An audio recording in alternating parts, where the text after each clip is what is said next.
Silakan latar belakangnya di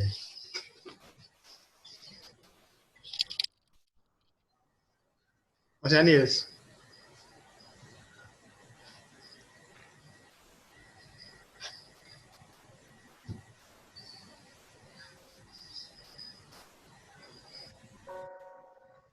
Latar belakangnya kemarin hampir sama seperti kemarin, hanya mengganti beberapa gitu, Judulnya ada.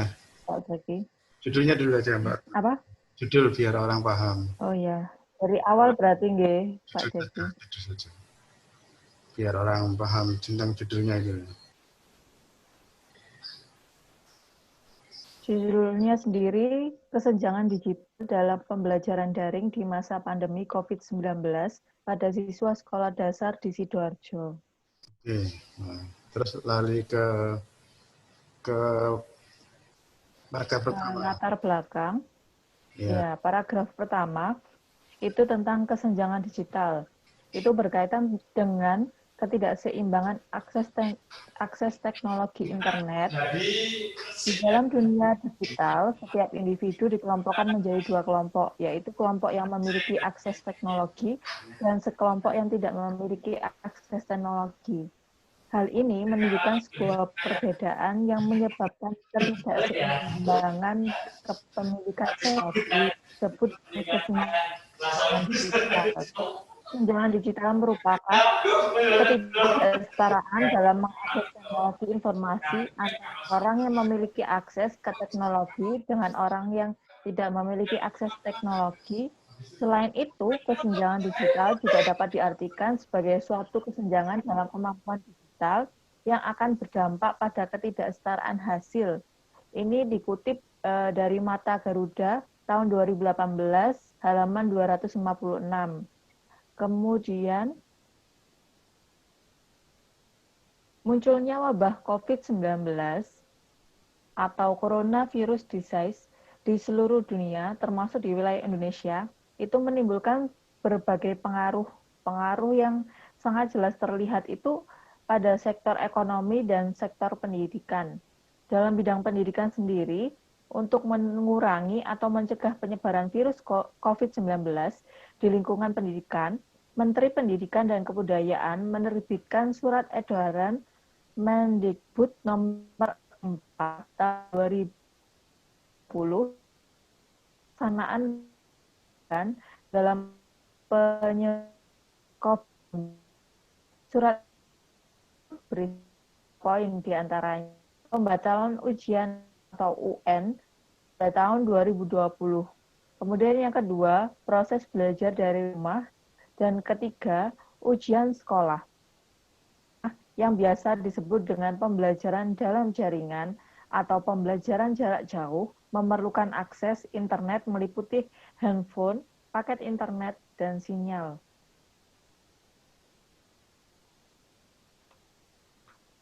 Kemudian pembelajaran daring menunjukkan adanya kesenjangan digital yang terjadi di lingkungan pendidikan. Beberapa kesenjangan digital yang muncul ke permukaan antara lain seperti yang pertama ada dari cnnindonesia.com. Itu pada tahun 2020, seorang pelajar kelas 7 di SMPN 7 Pamekasan bernama Muhammad Rafli berusia 14 tahun. Kedua orang tuanya tidak mampu membelikan handphone untuk mengikuti pembelajaran jarak jauh yang menggunakan pembelajaran daring,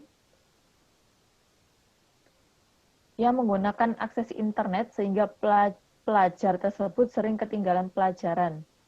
Yang kedua, ada pelajar dari kelas 6 bernama Muhammad Farhan di SD Negeri Rong Tengah 2 Sampang.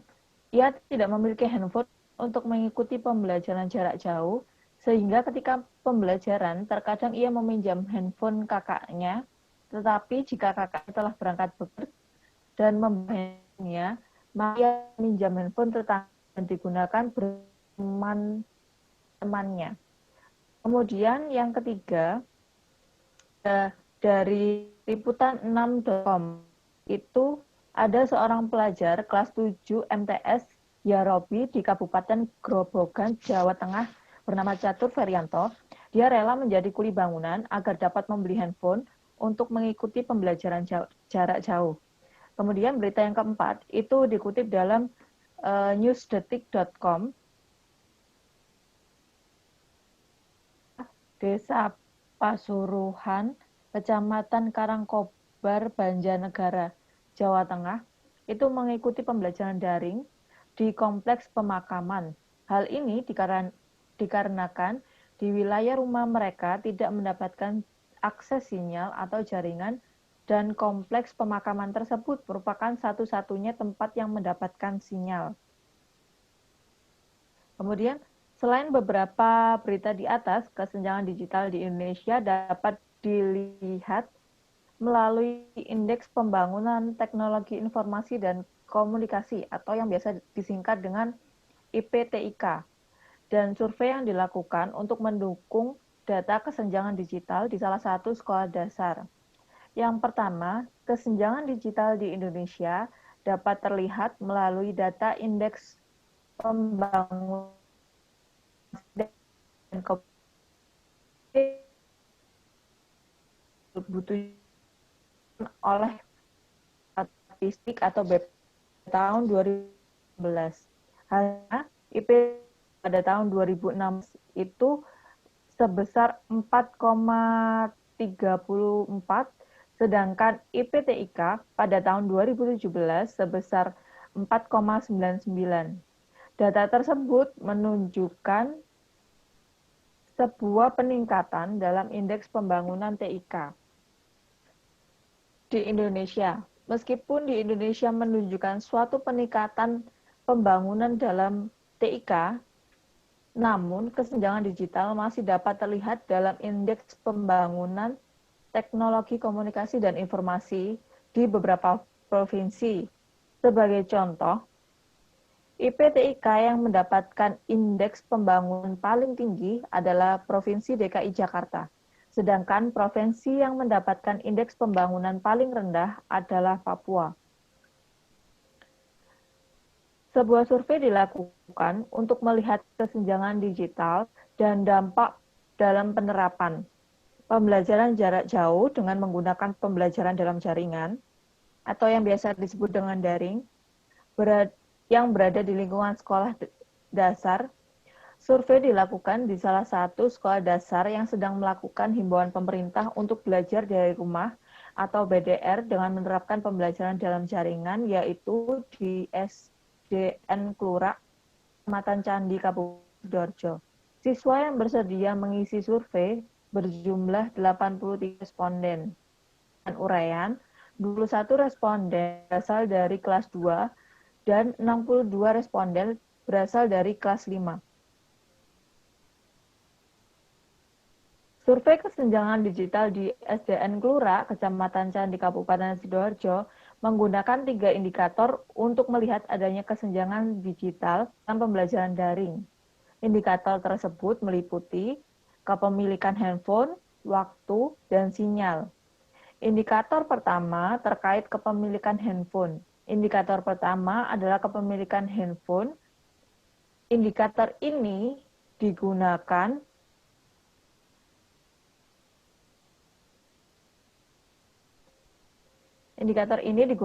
untuk mengetahui kepemilikan handphone yang digunakan saat pembelajaran daring. Adapun hasil survei kepemilikan handphone ditampilkan pada diagram 1 berikut. Ini merupakan hasil survei yang telah dilakukan di SDN Klurak.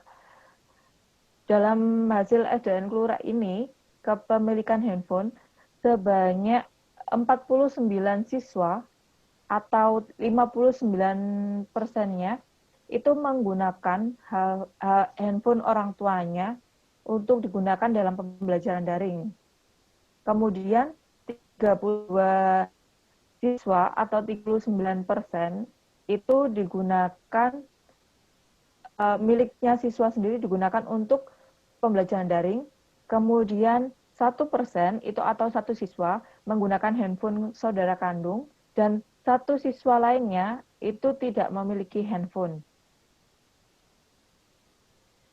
Kemudian indikator kedua pada survei adalah waktu.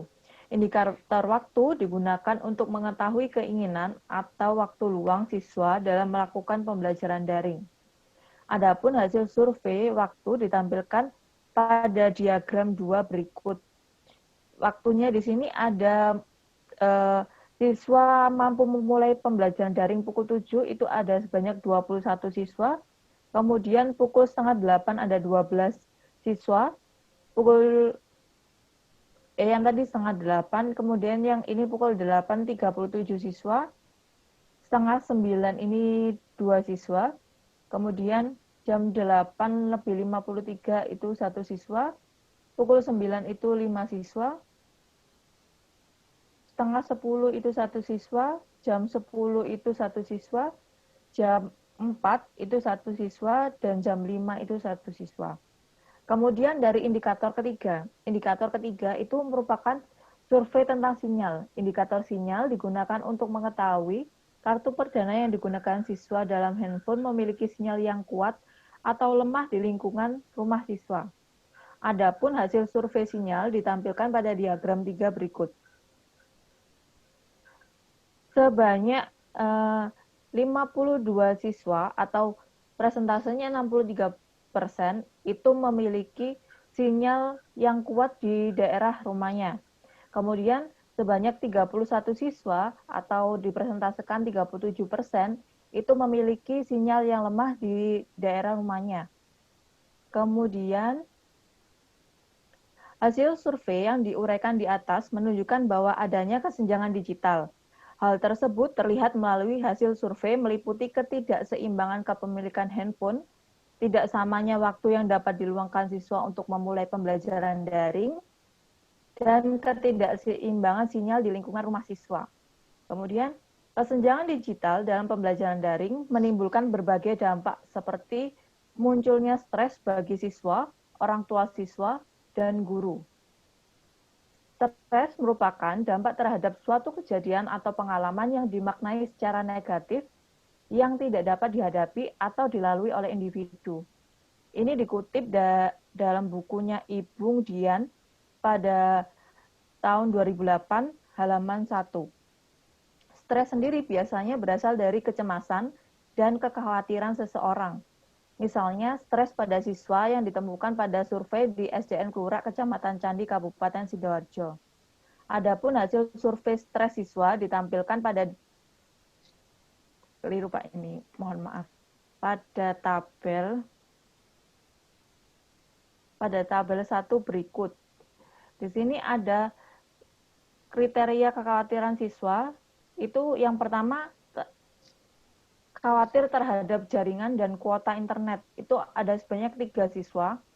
Kemudian yang kedua, kriteria yang kedua itu susah dalam memahami pembelajaran. Itu ada 17 siswa. Dan yang ketiga, aplikasi yang digunakan dalam pembelajaran kurang dipahami, itu ada 4 siswa. 4 itu ada sinyal, 11 siswa. Kemudian yang kelima, ada kuota internet dan tidak didampingi oleh orang tua, itu ada 1 siswa. Kemudian yang keenam, tidak didampingi oleh orang tua, itu ada 4 siswa. Yang ketujuh, sinyal dan kuota internet, itu ada 1 siswa. Yang kedelapan ada pembelajaran daring kurang memuaskan dan tidak efektif, itu ada 7 siswa. Kemudian kuota internet dan handphone lemot, itu ada 1 siswa. Yang ke-10 itu tidak bertemu teman atau guru, itu ada 4 siswa. Yang ke-11 itu paket internet, ada 5 siswa.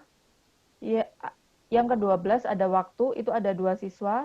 Kemudian pembelajaran susah dipahami dan kuota internet itu ada 1 siswa, ekonomi itu ada 1 siswa, kemudian yang ke-15 susah dipahami dan kurangnya pemahaman tentang aplikasi yang digunakan dalam pembelajaran daring itu ada 1 siswa, kemudian yang ke-16 ada HP-nya bergantian itu 1 siswa, yang ke-17 ada ruang penyimpanan handphone itu 1 siswa, dan 18 itu tidak ada kekhawatiran itu sebanyak 16 siswa.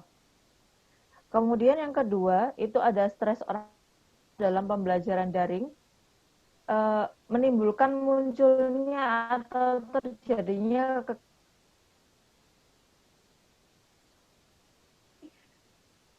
beberapa offline.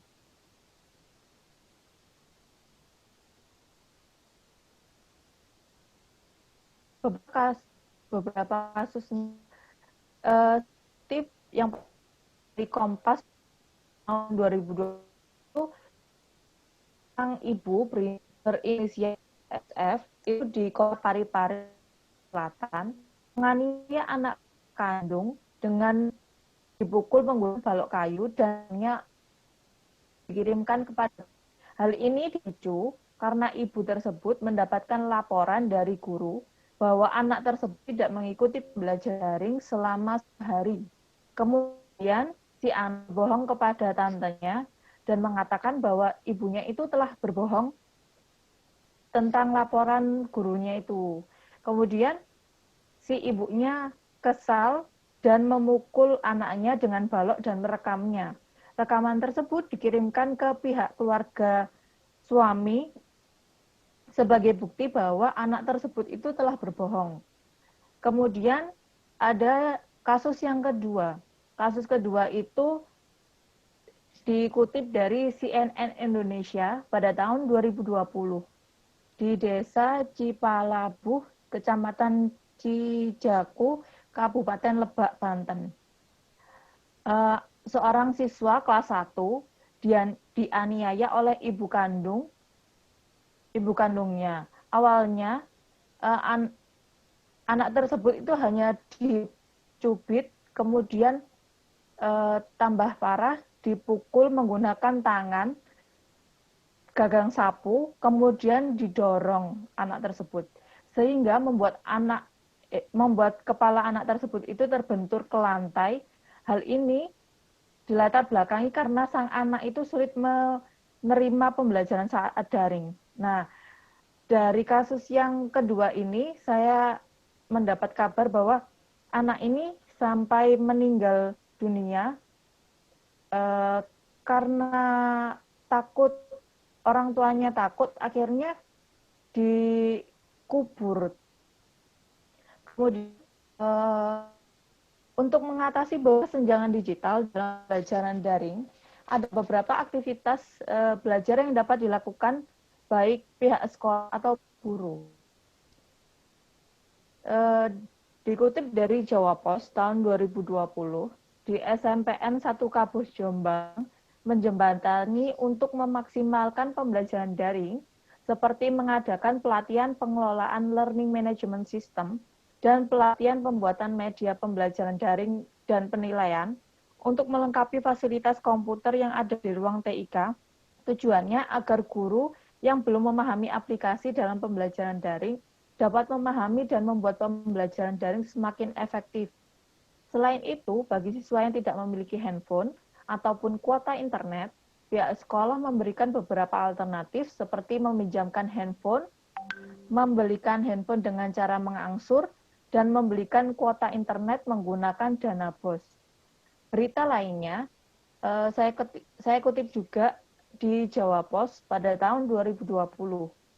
Mahalnya kuota internet dan penyalahgunaan handphone membuat Kepala SDN 4 Joho, Kecamatan Sukoharjo, membuat keputusan bahwa pembelajaran menggunakan handphone atau HT.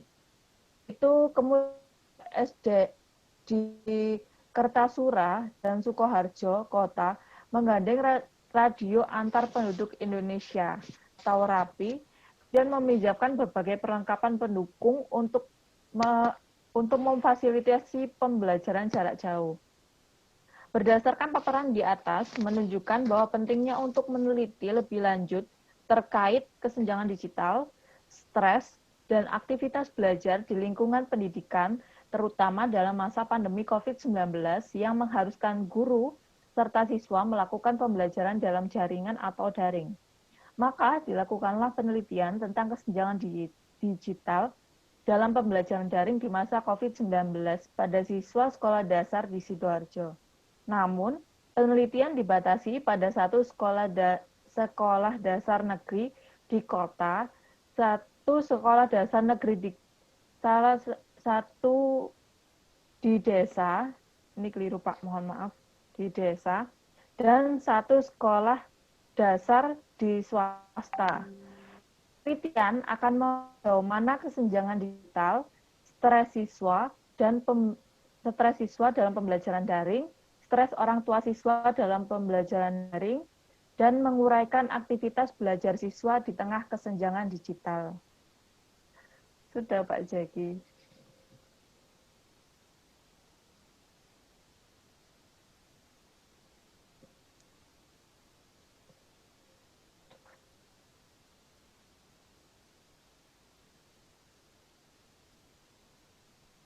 Maaf, Pak. Tidak ada suaranya, Pak Jaki. Ya, silakan Mbak Ainun sama Mbak Eri komentar.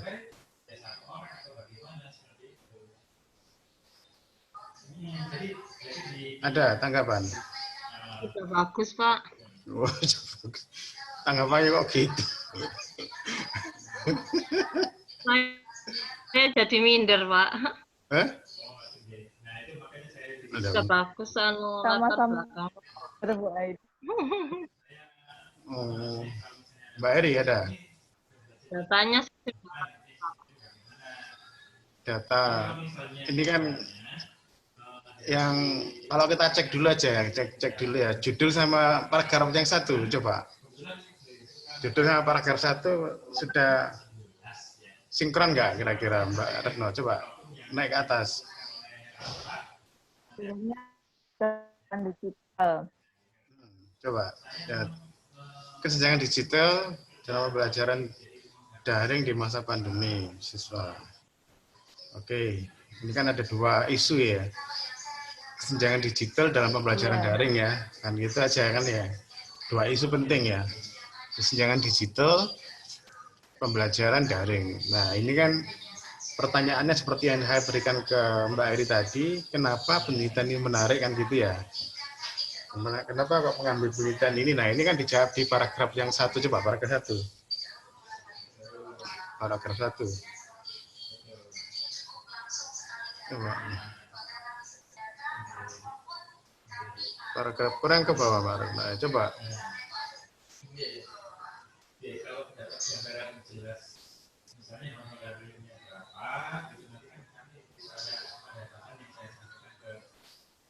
Kurang ke bawah lagi, Pak. Kurang ke atas sedikit. Kurang ke atas sedikit. Ini kan kesenjangan digital ya. Mbak Retno kan lebih memilih kesenjangan digitalnya ya, bukan apa? Bukan apa tadi itu? Kan tadi kan 2 isu ya, kesenjangan digital sama apa? Sama apa? Pembelajaran daring. Pembelajaran daring ya? Pembelajaran daring. Oke.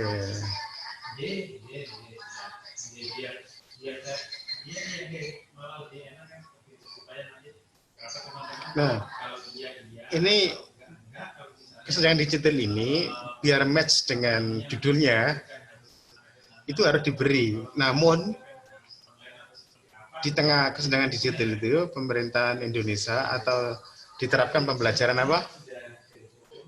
Daring. Ya, harus ada namunnya. Seperti yang miripnya Mbak Eri tadi kan harus ada namunnya kan. Namun ini tuh biar apa? Biar coba tambahin di situ. Di paragraf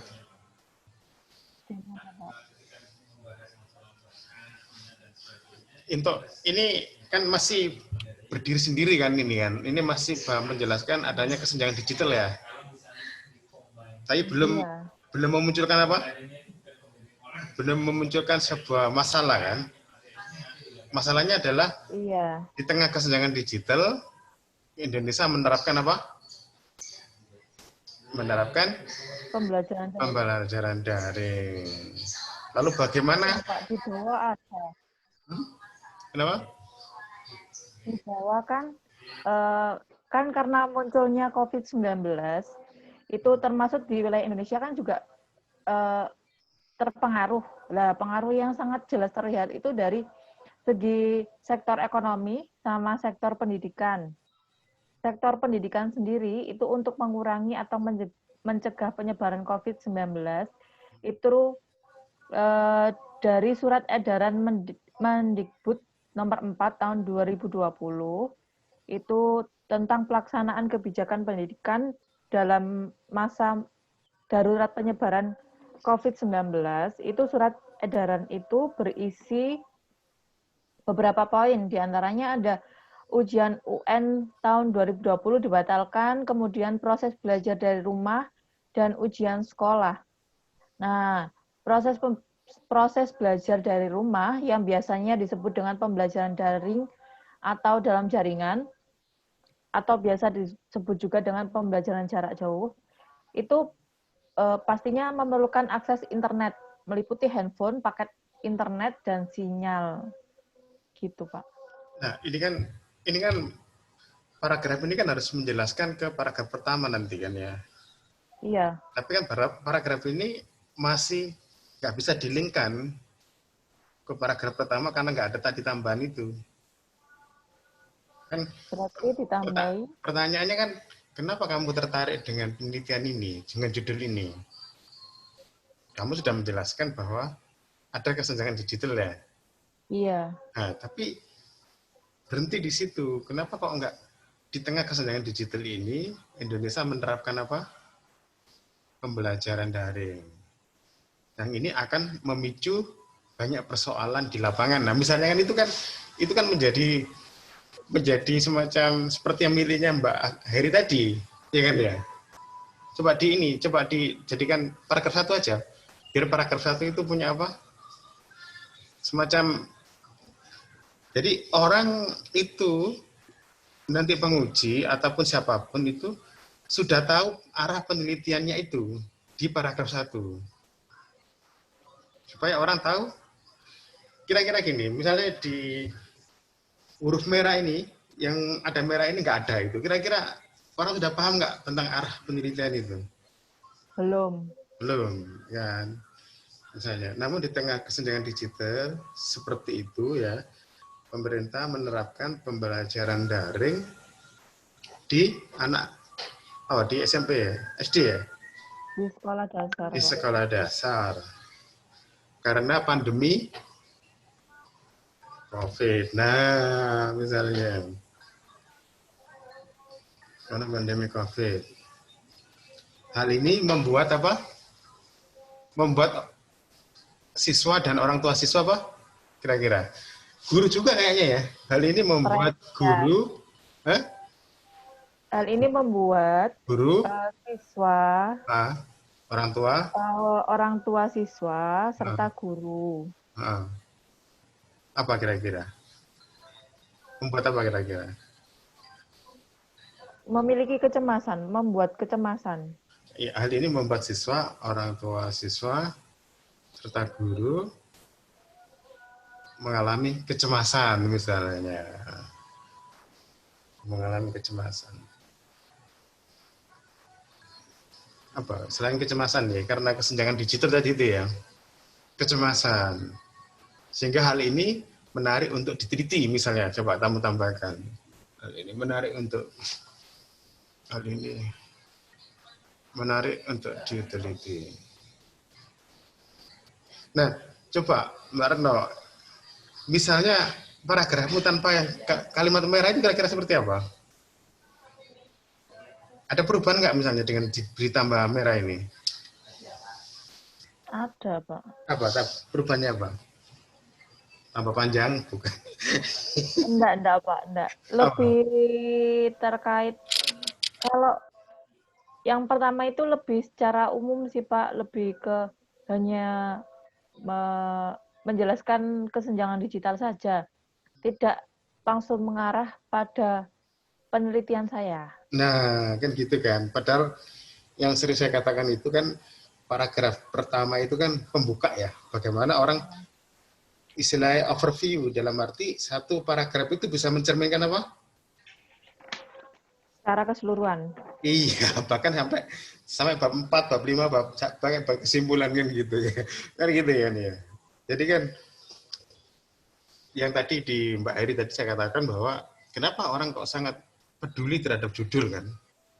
Bahkan sampai beberapa hari dia mau apa, ini judul saya ini seperti ya, kan gitu. Orang begitu peduli dengan judul. Tetapi kenapa orang nggak begitu peduli dengan paragraf 1? Yang di situ sebenarnya adalah menjadi fokus perhatian semua orang. Sebenarnya ini arahnya kemana ini kan gitu, overview-nya misalnya gitu. Kalau misalnya Mbak Retno dan kawan-kawan ini, Mbak Eri, kalau melihat rumah itu dari mana? Samping atau atas atau dari depan? Dari depan itu kira-kira bisa melihat semuanya? Mencerminkan, ya minimal punya gambaran ya? Iya, mencerminkan iya. Ya, punya gambaran.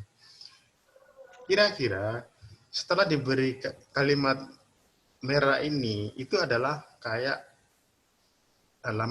rumah itu depan ya? Iya kan? Iya, karena ini kan ada semuanya ya. Digital ada, terus bagaimana Pak, kesenjangan digital ada, lalu apa, praktek mengajar ada, daring ada, lalu kecemasan orang tua, nah seperti itu. Sehingga ini kayak semacam rumah itu depan ya.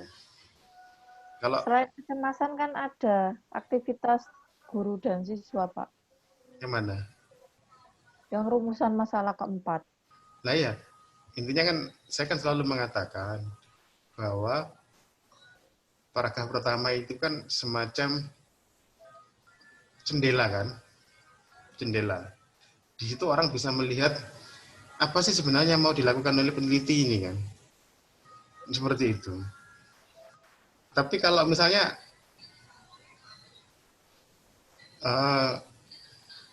kalimat merah ini kamu hilangkan, kalimat yang warna hitam itu kan hanya sisi-sisi saja kan ya.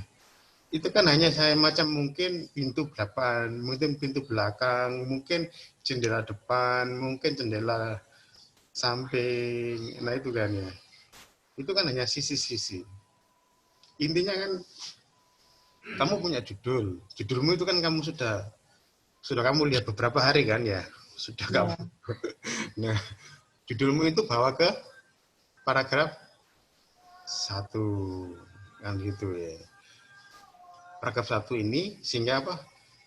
Semacam membuat semacam view dari keseluruhan tesis ini. Nah, sehingga semacam kayak gini tadi. Jadi ada semacam masalah kan ya. Besaran masalah. Itu ada besaran masalah. Nah, nanti paragraf-paragraf yang di bawah itu menjelaskan paragraf yang 1 ini semuanya. Nah, iya kan ya. Paragraf tadi seperti yang dikatakan yang di Mbak Eri tadi itu, ini kan hampir sama tadi sebenarnya. Kurang ini aja, kurang membuat semacam paragraf yang begitu apa ya, yang begitu problematis ya, paragraf yang problematis. Yang situ, ini loh kenapa kok dilakukan penelitian ini penting kan itu. Karena ini loh ada kesenjangan digital. Nah, tetapi siswa itu dan guru dan juga orang tua dituntut karena ini pandemi. Nah, jadi kayak semacam tanpa ada pendahuluan, tanpa ada semacam apa sosialisasi ya kayaknya ya. Tanpa ada sosialisasi, tiba-tiba langsung harus apa pembelajaran daring semua. Nah, itu kan hal ini membuat, nah, ini kan hipotesis kita, hal ini mungkin bisa atau hal ini bisa membuat misalnya ya, hal ini bisa membuat siswa, orang tua siswa misalnya cemas. Satu ya, siswa, orang tua siswa cemas, atau mungkin dibuat kalimat yang lagi misalnya, dan guru juga mengalami apa? Apa kira-kira? Apakah guru cemas, atau guru mengalami culture shock misalnya, culture lag misalnya?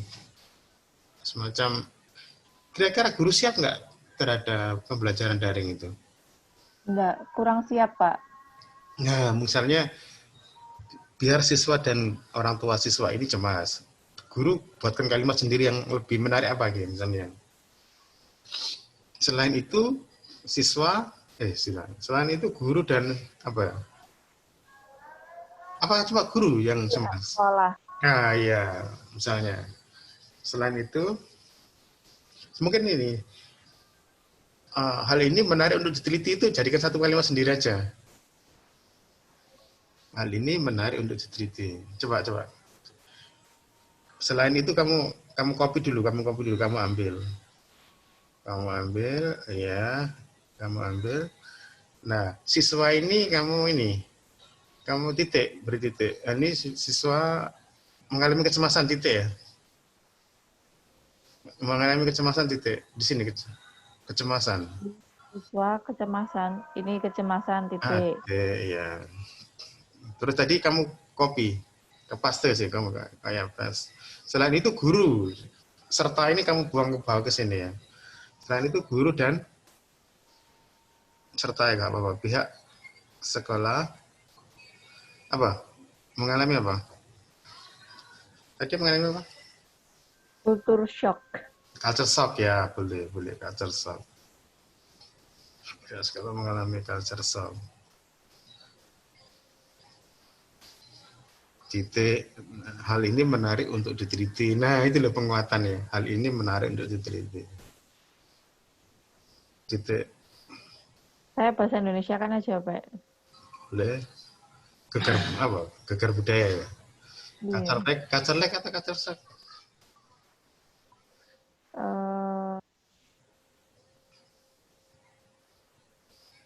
Yang dirasakan guru kira-kira seperti apa? Yang biasa sekolah.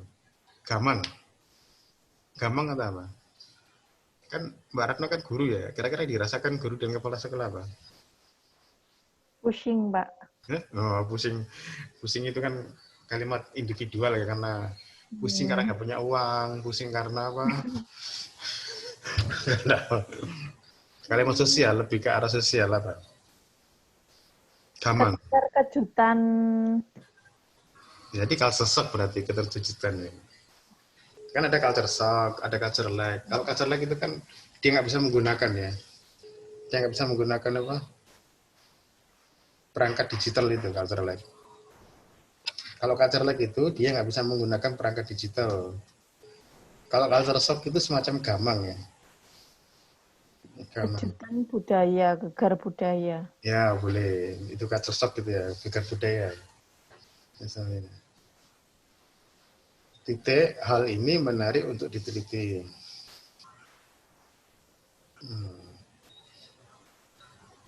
Sehingganya nggak pakai berarti, Pak. Bisa. Hal ini menarik. Ini kan hal ini menarik untuk diteliti itu kan kalimat sendiri ya, sudah SPOK ya, SPO ya. Yang penting kan kalimat itu harus ada subjek predikat ya. Nah itu yang penting. Nah serta guru ini apa ya, sudah ya, sudah ya. Nah ini kan satu paragraf tapi kan sudah bisa memberikan informasi tuh, Rena. Tapi kalau tadi kan seperti kayak mau masuk apa gitu ya istilahnya. Hanya pendahulu apa semacam intro ya. Apa ya? Iya, Pak. Iya. Intro, padahal logikanya itu satu paragraf ini begitu penting sehingga nanti paragraf selanjutnya itu menjelaskan paragraf satu. Kan tadi kalau saya ditambahi, selain itu guru serta pihak sekolah mengalami gegar budaya sehingga perlu adanya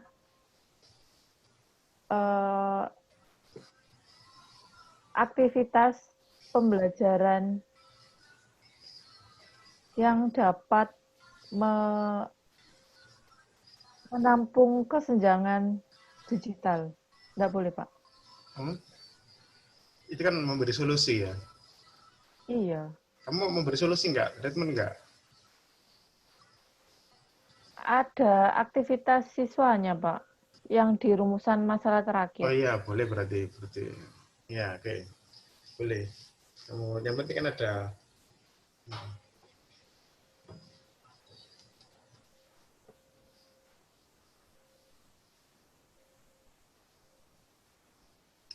Yang menjadi pertanyaan saya tadi seperti yang saya tanyakan sama Agustin, kenapa orang-orang mahasiswa nggak begitu suka dengan paragraf kayak gini nih? Kok lebih suka yang apa ya?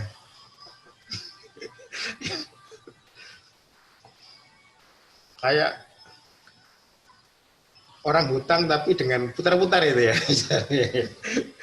Kalau ini kan orang hutang tapi kan dengan to the point ya. Maaf saya ada kesulitan ya. Ada masalah kan ya. Ada kesulitan untuk membayar ini lalu bagaimana, apakah mau apa? Ada nggak uang misalnya. Nah, ini salah satu intinya gini. Ini kan kayak selingkung ya, kayak selingkung dalam membuat semacam pendahuluan ya, latar belakang masalah ya. Supaya apa? Supaya latar belakang kita itu ilmiah. Ilmiah itu apa? Sistematis istilahnya. Iya, sistematis. Dan bisa dicek. Orang lain itu bisa ngecek kan gitu ya. Kalau misalnya kalau kita nggak melakukan ini, orang lain kan nggak bisa mengecek. Misalnya kalau aku sekarang misalnya bisa ngecek miliknya, oh ya, misalnya Mbak Retno ngomong, tolong proposal saya boleh di apa coba di semacam di analisis misalnya apa ada kekurangan. Nah, saya kan bisa mengatakan judul coba dibawa ke paragraf 1. Nah, kan gitu ya. Karena paragraf 1 ini refleksi dari apa? Dari judul. Nah, paragraf-paragraf di bawahnya itu adalah refleksi dari paragraf yang satu ini. Nah, seperti itu kan enak kita ngeceknya kan gitu ya. Walaupun sebenarnya format yang pertama tadi yang diberikan oleh Mbak Retno ya nggak ada masalah sebenarnya, tapi itu membuat orang apa? Ambigu. Iya, tadi yang seperti yang dikatakan Mbak Eri tadi kan, yang dilakukan Mbak Eri kan akhirnya membuat orang apa ya? Kacau ya istilahnya ya.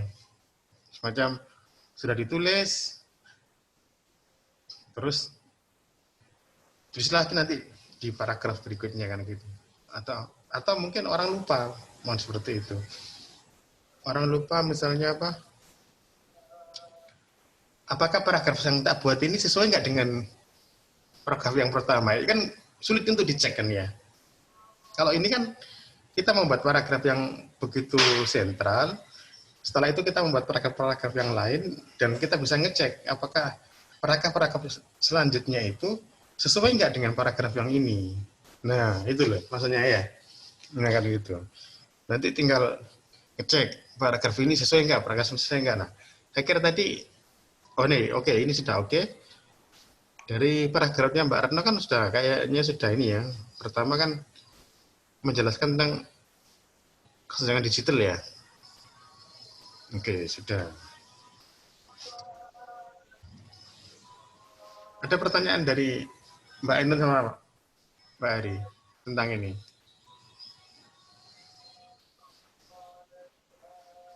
Nah, ini kan nggak apa-apa. Kalau ini kan yang penting kan kesenjangan digital Mbak Retna ya.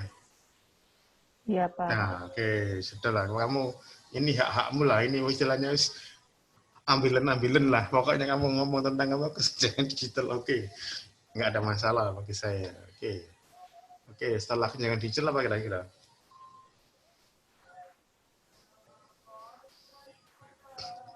Yang kemarin kan apakah mencerminkan rumusan masalah juga ya? Iya kan? Iya, iya, Pak. Jadi kan tadi kan premisnya pertama adalah mungkin agar teman-teman bisa nyambung ya. Paragraf 1 adalah refleksi dari judul kan.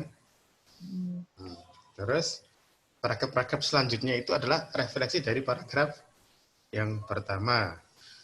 Tapi harus juga dilihat dari kontennya ya, dari apa? Rumusan masalah.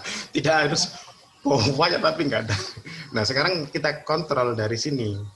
Jadi apakah paragraf-paragraf yang dibuat oleh Mbak Retno itu di atas ini itu refleksi enggak dari rumusan masalah? Karena rumusan masalah dulu, Pak. Karena rumusan masalah itu kan berdasarkan kan gitu ya, berdasarkan masalah yang di atas kan gitu ya. Berdasarkan masalah yang di atas.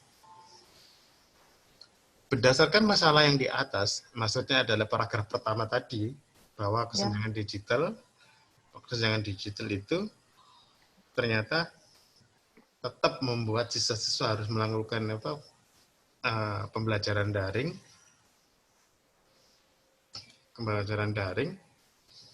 Nah itu tadi coba perumusan masalah yang pertama. Kesenjangan digital itu, yang pertama itu dari kesenjangan digital, Pak. Kesenjangan digital itu dari ini beberapa berita ini kan karena adanya apa namanya? Karena memerlukan handphone itu ada yang rela jadi kuli untuk beli HP, ada yang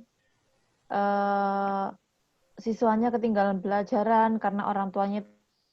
Ya, berarti paragraf ini kan perumusan masalah pertama ya? Ya. Oke, sip. Oke. Kemudian, tapi kalau yang pertama itu banyak, Pak. Itu yang pertama. Kemudian, biasa gitu. Biasanya kan orangnya. Ada yang dari ini, Pak.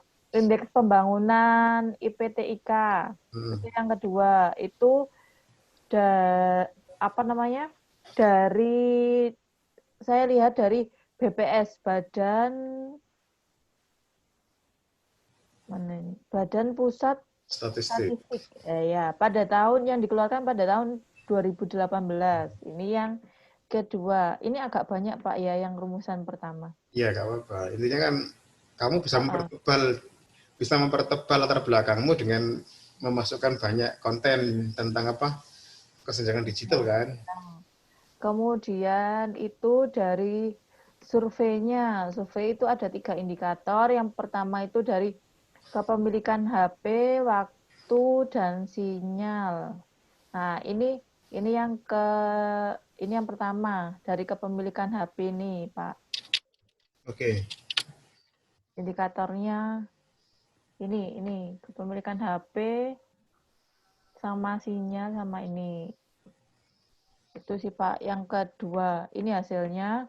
Kemudian yang ketiga itu tadi selanjutnya rumusan masalah kedua, Pak. Lupa saya. Rumusan masalah kedua itu dari stresnya siswa. Stresnya siswa itu dari surveinya, Pak. Stres siswa. Kan rumusan masalah kan ada latar belakangnya kan. Rumusan masalah yang kedua itu. Nah, yang kemarin kan belum ada kan waktu kita konsultasi. Ya, belum ada, Pak. Sekarang ada. Oke. Ya, sudah saya adakan, Pak. Ini stresnya siswa itu kayak dari jaringan kuota, tidak didampingi orang tua, susah memahami pembelajaran, kemudian tidak paham sama aplikasi yang digunakan oleh guru dan sebagainya. Kemudian yang ketiga, rumusan masalah yang ketiga itu ada stresnya orang tua. Nah, ini stresnya orang tua siswa. Nah, stresnya orang tua siswa sendiri itu menimbulkan atau memunculkan suatu kekerasan pada anak, Pak. Jadi kayak orang tuanya itu nggak betah anaknya susah diajarin atau gimana, itu akhirnya menimbulkan suatu kekerasan. Itu saya kutip dari beberapa berita online, ada yang dari Kompas, ada yang dari CNN. Itu saya ambil 2 saja, Pak. Yang sedang viral sekarang, kayak yang anak memukul ibunya sampai anak itu meninggal dunia, itu ada. Apa, Pak?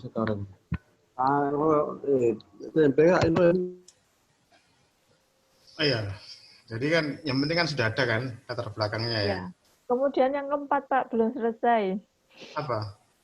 Yang keempat, aktivitas guru, aktivitas siswa. Iya, yang dalam saat ini ya. Mengatasi kesenjangan. Itu sebenarnya saya bukan pengennya aktivitas belajar siswa sih, Pak. Kayak guru atau pihak sekolah itu bagaimana solusinya memfasilitasi siswa dalam pembelajaran daring, sedangkan ada suatu kesenjangan gitu, Pak. Nah, ini saya ada beberapa berita yang kayak di SMP 1 Kabun Jombang, itu kan gurunya tidak paham aplikasi, kemudian siswanya juga ada yang tidak mampu beli kuota, ada yang tidak memiliki handphone, itu kemudian solusinya kepala sekolahnya itu melakukan atau mengadakan pelatihan learning management system.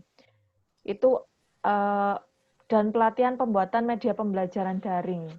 Itu diadakan di sekolah untuk Iya. membantu dalam, Pak. Berarti rumusan masalah keempat mungkin lebih bagus pada gurunya ya, bukan Iya, bukan aktivitas belajar siswa ya. iya, iya, Pak. Oh, Diganti ya, Pak. memang kalau misalnya kalau mau dirumuskan mungkin kok kebanyakan ya 5 ya misalnya ya 5. Jangan banyak-banyak, Pak. Lah ya berarti itu kok Anda apa? Anda ganti ya atau dua rumusan masalah 4 itu dua bagaimana kita belajar siswa dan bagaimana guru memfasilitasi ya. Pihak sekolah dan Iya, guru. iya bisa jadi satu rumusan masalah kan ya. Tetap aja bagus. Karena akhirnya apa? Akhirnya kan tesis ini kan lebih komprehensif ya, holistik ya.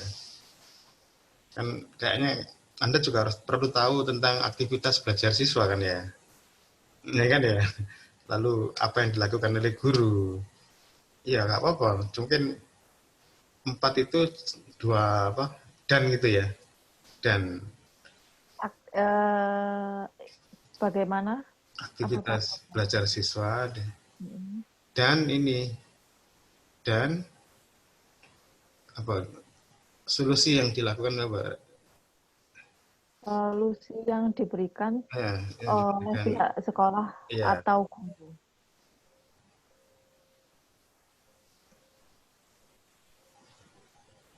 ya itu kan biar lebih apa biar lebih holistik. Nah ini kan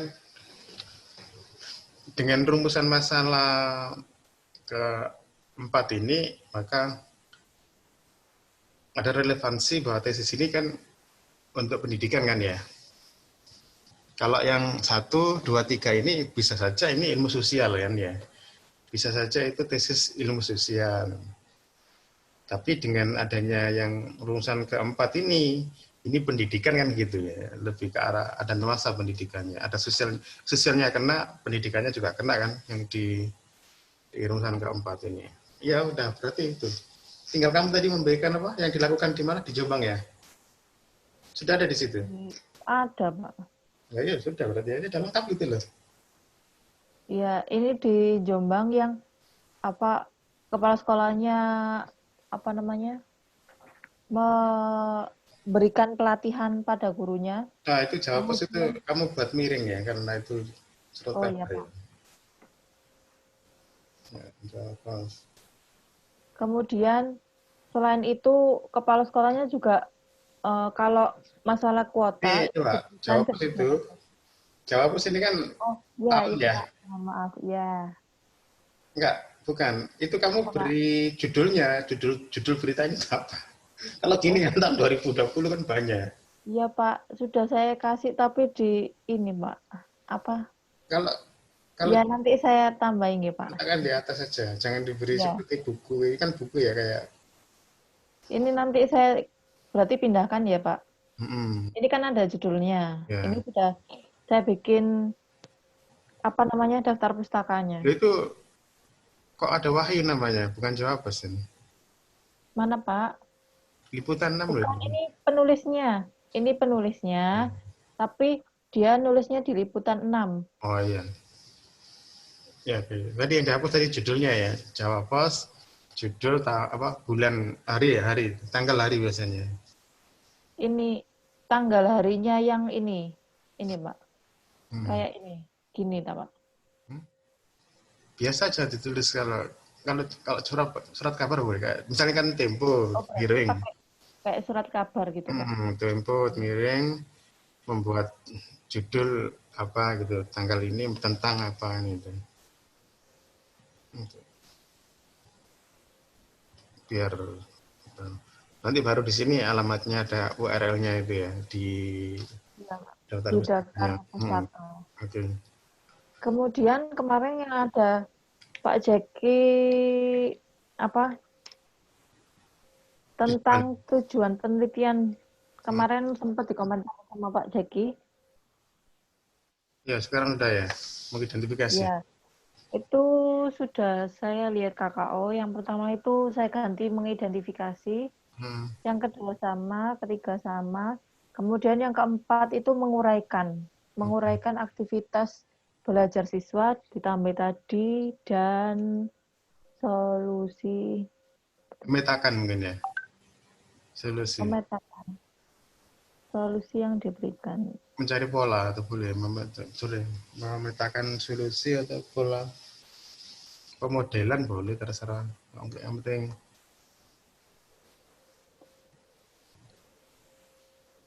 ya menguraikan, boleh menguraikan. Jadi intinya kan ini ini sudah mulai ini ya, mulai mengerucut ya. Kan latar belakang ini, pendahuluan ini kan kita coba buat versi yang lebih ilmiah. Ilmiah itu bukan dalam arti kita mudah mengecek kan ya. Ada versi yang mengalir itu ada ya, versi yang tadi yang mengalir itu ada. Cuma kekhawatiran kita kan bablas ya, semacam apa ya? Bablas maksudnya di mana letak posisi-posisinya itu kan. Nah, kita ingin membuat pendahuluan yang sistematis. Jadi dengan sistematis itu kita bisa membuat itu tebal, membuat tipis. Kalau membuat tipis itu berarti yang paling urgent, ya kan ya. Iya. Kalau membuat tebal tinggal menambahi kan paragrafnya kan. Nah, kan itu tinggal menambah paragrafnya seperti itu. Nah, sehingga model pendahuluan seperti ini itu gampang dicek gitu loh. Ini sudah ilmiah atau belum? Misalnya ini itu. Tidak bisa ilmiah. Nah, ini. Mungkin ada pertanyaan dari Mbak Ainun sama Mbak Ira atau dari Mas Janius ada pertanyaan? Karena iya Pak, saya ada pertanyaan Pak. Tadi saya lihat itu di beberapa paragraf itu, apakah ketika menulis itu Anda harus mencantumkan teori yang ingin kita pakai gitu Pak? Oh ini ya, teori di latar belakangnya. Di latar belakang. Iya sebenarnya di latar belakang itu kan sebenarnya sudah ada semacam ada teorinya ya. Kalau dia kan ini kesenjangan digital ya, Retna ya. Iya Pak. Nah ini untuk yang paragraf ini, untuk yang tesis proposal ini itu dia lebih ke kesenjangan digital. Nah makanya waktu awal-awal kita coba dorong, Retno kan ingin mengetahui apa itu kesenjangan digital secara teoritik ya Mbak Retna ya. Ya kan? Iya, Pak. Nah, jadi ada teorinya. Jadi konsep kesenjangan digital itu harus merujuk pada teori tertentu. Sehingga nanti orang akan sama persepsinya tentang kesenjangan digital itu. Nah, seperti itu. Atau seperti yang tadi miliknya Mbak Eri tadi itu kan teorinya belum dipakai. Kapan media gambar itu efektif? Kapan media gambar itu praktis? Nah, itu tadi kan teorinya belum. Makanya kan harus disupport. Harus ada teori di situ. Kapan efektif? Kapan itu praktis? Nah, itu belum dimasukkan teorinya. Kalau di sini sudah dimasukkan teori. Mungkin tapi di sini tadi Mbak Retno belum menunjukkan teori orangnya ya, belum ya? Kesenjangan digital menurut siapa itu belum ya? Fakta belum. Belum. Nah, harus dimasukkan sebenarnya. Berarti harus dimasukkan itu berdasarkan jurnal. Bisa Pak? Boleh, berdasarkan jurnal. Misalnya kan teori seperti ini, Pak. Kesenjangan digital itu tidak hanya menyangkut tentang kepemilikan misalnya kan ya. Tapi juga menyangkut tentang waktu, itu kan juga teori itu. Ya. Nah, seperti itu. Itu juga teori. Oke. Ya, itu Mas Yanius. Jadi Mas Yanius itu harus di sini konsep kesenjangan digital itu sebenarnya sudah teoritis, harus merujuk pada teori tertentu. Cuma Mbak Retno tadi belum memberikan kayaknya, baru memberikan seperti itu. Ada lagi pertanyaan? Berarti ditambahin ya, Pak? Maaf Pak, mohon lama boleh Pak.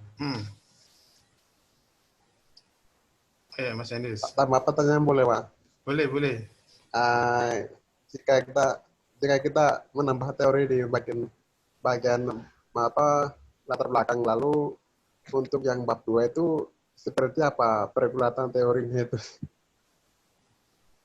Nah, di bab 2 itu sebenarnya menjawab perumusan masalah ini secara teoritik. Bab 2 itu. Misalnya kesenjangan digital. Sejauh mana kesenjangan digital ada pada siswa? Nah, di rumusan masalah di nanti bab 2 itu Mbak Retno harus membicarakan kesenjangan digital itu meliputi apa saja. Nah, Faktor-faktornya ya Pak ya. ya, kesenjangan digital itu meliputi siapa saja.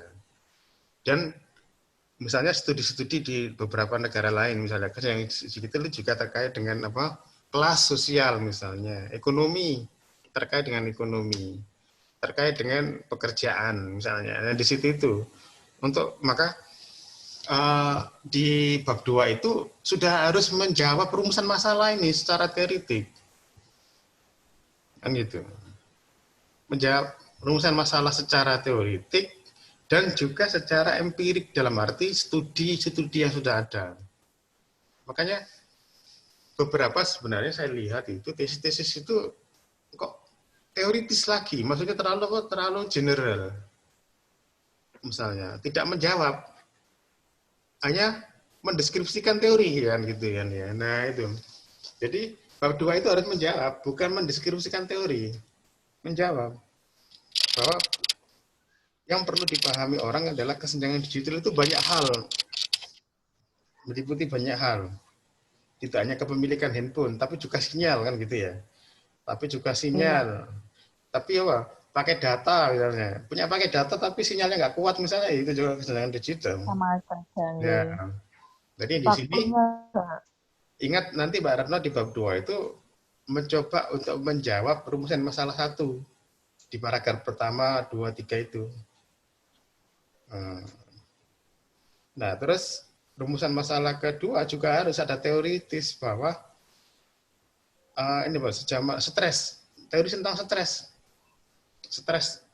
manajemen stres anak-anak SD itu seperti apa? Ketika anak SD itu, ini kan gini, ketika anak SD, usia SD, itu tidak bisa mengikuti pembelajaran karena dia nggak punya handphone, atau karena nggak punya kuota, atau karena sinyal nggak ada, atau karena banyak hal dia nggak punya uang misalnya. Nah itu seperti apa? Menurut teori-teori yang ada itu, karena bicara tentang stres ya, tentang stres, manajemen stres. Nah, nanti misalnya di sini anak akan mengalami apa gitu, misalnya kalau dalam sosiologi misalnya, anak akan mengalami depresi relatif misalnya. Nah, di situ ada jawaban-jawaban teoritis seperti itu. Wah, termasuk ini orang tua gitu, misalnya gitu, bahwa stres itu tidak hanya terjadi pada anak ketika proses pembelajaran, tapi juga orang tua. Nah, hasil-hasil penelitian terdahulu misalnya, lalu model stresnya orang tua kan berbeda dengan anak kan ya. Nah, seperti apa model stresnya itu? Nah itu, jadi seperti itu sebenarnya. Jadi ingat bahwa bab 2 itu adalah menjawab perumusan masalah secara teoritik. Berarti bukan seperti tesis-tesis yang ada ya Pak ya. Kalau saya membaca sekilas itu tesis yang ada misalnya tentang kesenjangan digital ya Pak. Berarti yang pertama itu ada kayak kesenjangan digital itu apa sih artinya gitu. Beberapa pengertian dari apa, kemudian disimpulkan kitanya. Nah, itu kan nggak jawab perumusan masalah kan itu. Apa Pak? Itu kan membuat diktat ya. Kalau membuat modul nggak apa-apa. Jadi di bab 2 itu usahakan jangan membuat modul ya, jangan membuat diktat. Beda lah ya. Itu kan membuat buku ya. Saya lihat itu bab 2-nya tesis-tesis itu lebih pada membuat buku ya, membuat modul. Iya, kebanyakan seperti itu Pak. Makanya saya tanyakan ke Pak Jaki kan, kalau saya lihat di perpustakaan itu seperti itu, kayak kesenjangan digital itu apa? Misalnya kayak media pembelajaran. Adalah media pembelajaran apa gitu Pak? bentuk-bentuk media pembelajaran itu apa? Jenis-jenis pembelajaran apa, media pembelajaran itu apa saja? Faktornya itu apa saja? Seperti itu. Itu namanya membuat modul atau membuat buku, bukan penelitian. Karena penelitian itu kan menjawab secara teoritis, kan gitu. Jadi tadi miliknya Mbak Heri misalnya langsung di bab 2 itu adalah kapan dikatakan efektif, kapan dikatakan praktis. Dan media gambar seperti apa yang efektif itu? Nah, seperti itu. Bukan terus macam-macam media misalnya, macam-macam gambar, macam-macam. Nah, itu jangan kayak gitu. Itu buat modul itu ya. Itu membuat modul. Membuat modul, jangan. Nah, jadi itu. Ini yang paling sulit sebenarnya itu adalah di bab 2 itu yang paling sulit.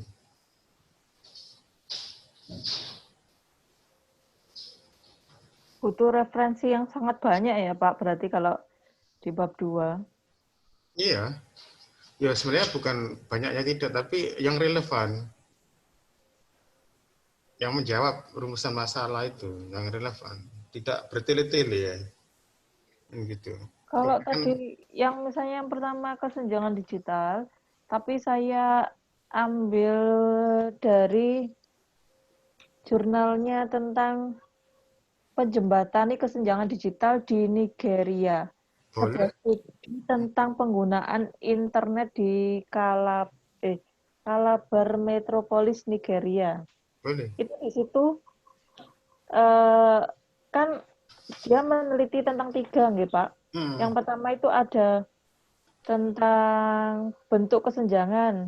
Bentuk kesenjangan itu dari gender, kemudian status perkawinan, usia, dan tingkat pendidikan pengguna internet. Kemudian yang kedua itu tujuan penggunaan internet. Kemudian 3 faktor-faktor yang menghambat akses ke internet. Itu saya masukkan yang pertama dengan yang ketiga. Pokoknya intinya jangan terlalu bertele-tele ya, misalnya. Jadi kan tetap pada fokus. Misalnya di rumusan 1 ini kan sejauh mana sih kesenjangan digital? Itu kan berarti kan kesenjangan digital itu menyangkut banyak hal. Kan itu. Sebenarnya di latar belakangnya Mbak Retno sudah ada itu, masalah usia tadi, ya. Ya. Usia. Masalah apa? Masalah Pendapatan waktu, ya. kepemilikan HP. Nah, itu. Kepemilikan Nah, HP. sekarang kan tinggal kan apa? Karena di bab 1 kan nggak boleh menjelaskan secara mendalam ya. Sekarang jelaskan secara mendalam di bab 2. Itu. Kalaupun tuh nanti ada jurnal-jurnal yang kasus-kasus di Nigeria misalnya, itu mendukung saja misalnya di Nigeria juga sama bahwa kebanyakan orang ada kesenjangan digital di sana ditandai dengan misalnya kepemilikan handphone, misalnya sinyal, misalnya yang itu jadi ada dukungan-dukungan dari jurnal-jurnal yang sebelumnya. Jadi memang agak berat memang tesis atau skripsi yang baik karena contoh-contohnya itu yang banyak ini ya, banyak yang membingungkan ya. Jadi contohnya di bab 2 itu banyak yang modul ya. Modul, membuat buku kan gitu ya. Iya, Pak. Dan kebanyakan kan copy paste dari buku kan ya. Copy paste dari buku. Sehingga saya lihat itu bab 2 itu banyak poin-poin misalnya, bentuk-bentuk media, misalnya, jenis-jenis media misalnya. Macam-macam media misalnya, fungsi-fungsi media misalnya. Waduh itu kan buku ya. Itu bukan tesis ya. Bukan tesis. Karena tesis itu langsung tentu poin kan misalnya gitu. Fungsi media adalah yang dianggap yang paling urgent, yang paling sesuai dengan tesis itu. Kan gitu. Bukan terus menyebutkan banyak itu fungsinya, ada 10 itu enggak. Satu aja fungsinya sesuai dengan tesis kita misalnya ini, misalnya ini. Nah, itu. Karena kita nggak membuat buku ya. Nah, itu. Kita nggak membuat buku. Oke. Ada lagi, Mas Yanius, silakan. Bagus pertanyaannya. Oh ya, yang terakhir Pak ya, sebetulnya yang lebih sebaiknya ini Pak, untuk penelitian terdahulu tuh apakah kita meletakkannya di bagian bab pertama atau bab kedua Pak itu? Penelitian terdahulu. Ini kan penelitian terdahulu. Makanya di sini apa? Studi pustaka atau bab 2-nya itu apa judulnya? Studi pustaka atau kerangka teori? Kalau di tesis ini apa? Di tesis. Kajian teori apa gitu Pak? Kajian teori. Oke. Sebenarnya nggak ada masalah sebenarnya apakah penelitian terdahulu itu diletakkan di mana?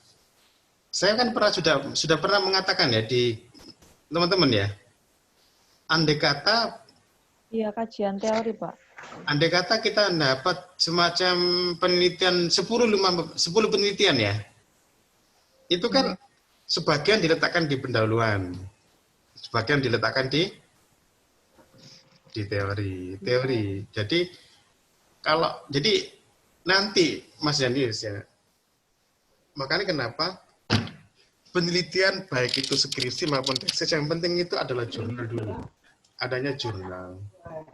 Jurnal nanti itu penelitian terdahulu itu bisa membantu untuk menuntun kita membuat latar belakang masalah. Gitu. Yang kedua, bisa menuntun kita membuat bab 2. Nah, kalau misalnya Mbak Retna punya jurnal 10 atau 20, saya kira pasti sudah ada, kalau dengan tema yang sama ya, dengan kesenjangan digital, akan dibantukan dengan tadi rumusan yang pertama itu di bab 2, ya kan ya? Iya, Pak. Jadi, tidak lagi membuka banyak buku, tidak lagi banyak membuka jurnal lagi kan gitu. Sudah cukup itu misalnya kalau sudah dapat jurnal. Makanya penelitian itu yang penting itu dapat jurnal dulu di awal. Berarti enggak perlu kalau banyak jurnal itu buku enggak ada enggak masalah, Pak? Atau gimana? Iya kan Tetap harus ada. boleh saling ini. Kan dibanding dengan buku dengan jurnal, lebih update yang mana kira-kira? Jurnal. Nah, berarti yang jurnal. Jurnal Tapi kan. apa dibatasi apa enggak, Pak? Gitu itu, Pak. Oh, enggak ada batasan. Tapi tergantung kemampuan kita mengolah kan. Menulis itu kan ada semacam seni kan. Ya, kombinasi antara buku dengan apa? Dengan jurnal. Saling terkait. Jadi penelitian terdahulu itu makanya kenapa dalam membuat proposal itu baik skripsi maupun tesis itu yang paling sulit itu membuat proposalnya di awal. Karena apa? Karena kita harus menyiapkan dulu jurnal-jurnal, menyiapkan dulu penelitian terdahulu. Nah itu. Kalau nggak ada, apa kira-kira? Seperti yang di video-video sebelumnya itu akan apa? Akan jadi Rembo kan ya. Nah, Anda akan jadi Rembo kalau nggak ada jurnal itu Anda Rembo. Anda kayak melawan sendiri kan gitu ya. Jurnal itu adalah senjata. Jadi nanti ada di pendahuluan, sebagian yang paling mendalam itu di bab 2. Nah, kalau misalnya metodologinya sama, ya bisa di bab 3, membantu di bab 3, nanti akan banyak membantu di analisis jurnal itu. Akan membantu di analisis. Kalau nggak ada jurnal, maka Mas Yanis tahu Rembo dah? Tahu Pak, saya nonton sampai 3 kali dia main film itu. Apa Rembo itu gimana? Rambo itu dia kan dari Amerika Pak, jadi dia pertama peran sendirian, lalu yang kedua kalau tidak salah ayahnya jadi bagian dari aparat gitu Pak, orang pejabat lah. Terus yang ketiga perang dengan ayah gitu. Jadi Rembo itu kan apa? Rembo itu kan dia melawan sendiri kan ya? Ya. Iya. Jadi itu. Jadi pentingnya jurnal itu. Kalau nggak ada jurnal, wah itu akan menyulitkan pembimbing, menyulitkan penguji sebenarnya, membingungkan nantinya. Seperti itu. Jadi itu nanti sampai membantu dibuat analisis, misalnya. Jadi jurnal itu harus dipegang terus. Makanya kan harus istilahnya lebih giat dulu mencari jurnalnya itu. Dan itu. Nah, itu nanti akan menentukan kualitas tesis, kualitas skripsi. Akan ditentukan itu. Oke, bisa lagi ada pertanyaan. Terima kasih Pak, cukup mungkin ada yang lain. Yang lain? Bentar nggak ada.